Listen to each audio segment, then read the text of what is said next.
Hello, everybody, and welcome to the PHLY Eagles halftime show. Woof!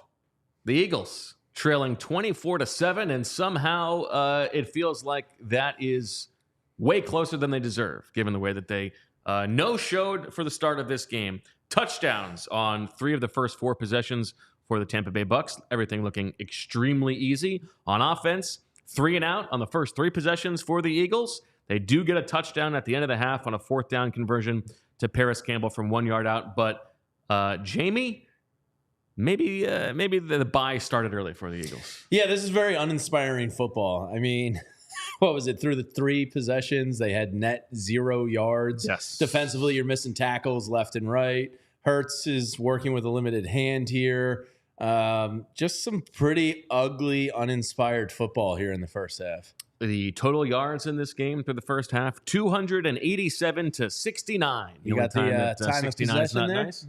You got the time of possession Time right of possession there. Let's see. We got because it was 20 minutes to 9 minutes and 45 seconds. Fran, what has been uglier, the offense or the defense? And maybe the special teams ugliest of all. Yeah, it's all 3. I think kind of share the pie here, I think, on this one. But Isaiah Rodgers and Keely Ringo apparently hate Cooper DeJean. both of them trying to get him killed on punt return. I mean, it's a tough question. Yeah, both of them equally ugly, to be honest. I think when you look defensively, really disappointing the amount of missed tackles that you've seen. Ugh. And I think a lot of people will point to the pass rush. Baker Mayfield is dropping back, and as soon as he hits the top of his drop, the ball is coming out. So the back 7 is not doing enough to try and deter some of these throws. They're pushing all the right buttons. Liam Cohen and the Bucs offensively, as soon as Baker Mayfield hits the top of his drop, he's getting the ball out, and it's typically been an accurate throw on the money and picking up positive gains. It was 30 plays into the game, and the Bucs had 1 play that went for no yards. It was they were just constantly picking up yardage against this Eagles defense, and then offensively too. I mean, plenty of horrors on that side as well. Yeah, I think first 2 possessions for the Bucs were both like 80% success rate drives, 8 for 10, then 4 for 5, just easily going down the field. No real fight being put up by the defense early on. Bunch of missed tackles. Baker Mayfield, 22 of 33 for 237 yards and 2 touchdowns in the first half. Mike Evans, 6 for 67. Chris Godwin, 5 for 54. Trey Palmer had a touchdown. Rashad White and Bucky Irving with 57 yards combined rushing. I'm with you that you can't really put it on the pass rush, but also they're not really getting much from the pass rush. You saw the Eagles in this game start with Brandon Graham and Milton Williams on the edge, presumably in an effort to bulk up their run defense. Tells you how far both Josh Sweat and Bryce Huff have fallen in Vic Fangio's eyes. At the end of the half, you saw Sweat and Huff switch sides, presumably to get Sweat against the right tackle, where there's a bit of a hope as opposed to Tristan Wirfs. But I mean, not a lot of just not a lot of good going on defense. That is a move where you're like, you know what, Bryce Huff's not getting it done against Justin School. Like, Sweat, you come over here, we'll sacrifice Bryce Huff against Tristan Wirfs. Like, that's what that move is for the defensive line. Yeah, Baker Mayfield's just having his way out there. I mean, credit to him, he is having a really nice game. Like, he's putting the ball on the money, but he is just having his way with this defense right now. Reed Blankenship leaves this game and has not returned. We'll see if he does. Tristan McCollum playing safety against his brother, Zion McCollum, on the other side of the ball. On offense, first play of the game, after they're down 7-0, Jalen Hurts is rolling to his right, and a bit of an odd play call, but that's fine. Saquon Barkley is wide open down the field on the sideline, and Jalen, I think he's got to do a better job there. Throws the ball out of bounds. Could have had time to set his feet and just get the entire middle of the field to work with. Doesn't make that throw. And really, it's sort of been much of the same. A lot of inaccurate balls from Jalen Hurts. Now, obviously, he is working without A.J. Brown and DeVonta Smith and Lane Johnson. The deck is stacked against him on offense. But the offensive staff had an entire week to prepare for this inevitability. I mean, pretty underwhelming stuff from the Eagles. First 3 possessions, 3 3-and-outs. Yeah, I mean, this has been the worst we've seen Jalen Hurts look over the course of an entire half, in my opinion. He looks completely unsettled right now. Obviously, that scoring drive, they were able to kind of get a little bit of a rhythm. It started with a 3rd and long scramble by Hurts where he was able to sneak by the first down marker. But even then, I mean, they had to try so hard to be able to pick up positive yardage. They only had one play of double-digit yardage on that drive, and that was a 14-play drive to get into the end zone. And so right now they've got to find answers against this offense, certainly against pressure. But even when they didn't blitz, I mean, the Vita Vea sack for minus 10 yards on third down came with a 4-man rush. And so they have got to be able to find ways to protect Hurts, keep him upright, keep him settled, because right now there haven't been a lot of rhythm throws for Jalen Hurts in this football game. Yeah. 7 of 15 for 49 yards and a touchdown. Meanwhile, Saquon Barkley, 8 carries for just 22 yards, 2.8 yards a pop. Yeah, I was just going to say, Vita Vea is just dominating Cam Jurgens a little bit.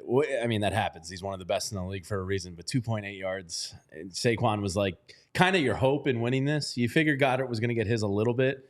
There's really no confidence in the wide receiver core at all. So if Saquon's going to be held under 3 yards a carry, this is a long day. I believe first 3 possessions, not a single target to a wide receiver. Good thing the Eagles spent that 3rd-round pick on Jahan Dotson, who's really lighting the world on fire. What I mean, I understand it's only 4 games, new system. Like, come on, man. This is what they traded. You got to show up. This exact that situation for, like, and he is doing nothing. Yeah, this is bad. We'll see what happens, but still, the Eagles get the ball at the start of the second half. We will see what kind of fiery halftime speech Nick Sirianni has given, if they're going to come out with a little bit more verve than they had in the first half. But crazier things have happened. It's a 17-point spread. If they are able to go down and score a touchdown, all of a sudden maybe it's a game.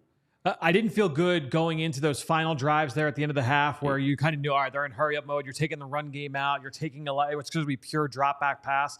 Didn't feel good about their ability to get points there. So if they got anything, that would have been a huge bonus. But you get the ball, you get the run game going. You're trying to see if you can get into a rhythm here from a play calling standpoint. And you almost have to play this right now as if it's 0-0. I don't think that coming out of the locker room, they need to press from a play calling standpoint. I think you want to try and still stay in your rhythm.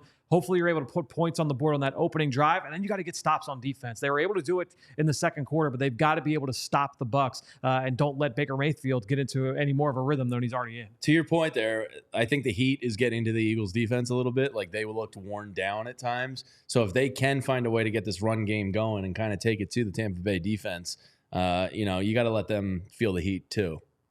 I think that's well said. Let's check out the super chat that we have here. From Rohit, who says, time to fire Nick. And honestly, Jeff's had those thoughts before in this stadium, right?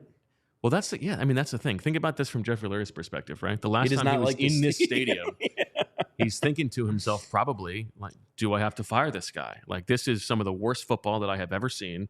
I might have to fire this guy. And then he takes his time and decides to do what he did and bring in some competency at coordinator, give Nick another shot. And now he's back in the stadium and he's seeing this quality of play again. I'm not saying that anything is going to happen, but I am saying if it goes like this in the first half, it's going to be a very long 2 weeks, because obviously the bias coming up of just, boy, what is the hope for Nick Sirianni at this point? I mean, Todd Bowles has Nick Sirianni bent over his lap and just he's spanking him. Like, they have no answer for the Tampa Bay Bucs. This is a problem. Yeah, I mean, that's the thing that's tough to get over. You had all offseason to think about that game, and this is the. And I mean, I know that they're shorthanded on offense. Of course, sure. They're also favored by a point in this game, right? This is not a game they were just drawing dead, right? Like, this is ugly.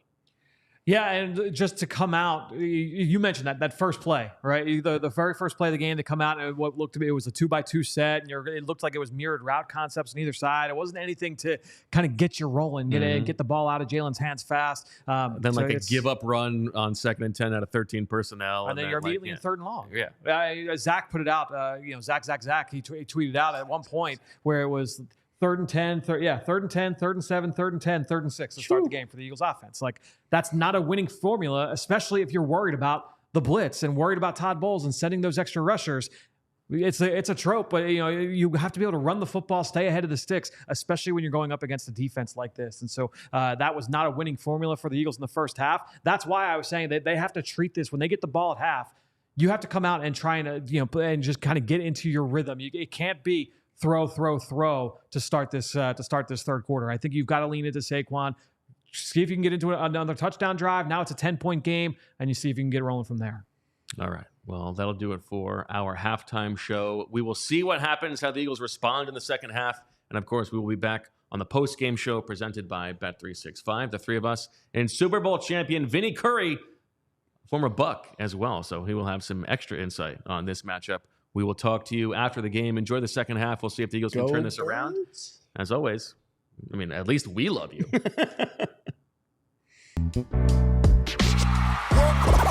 all silly like the mayor.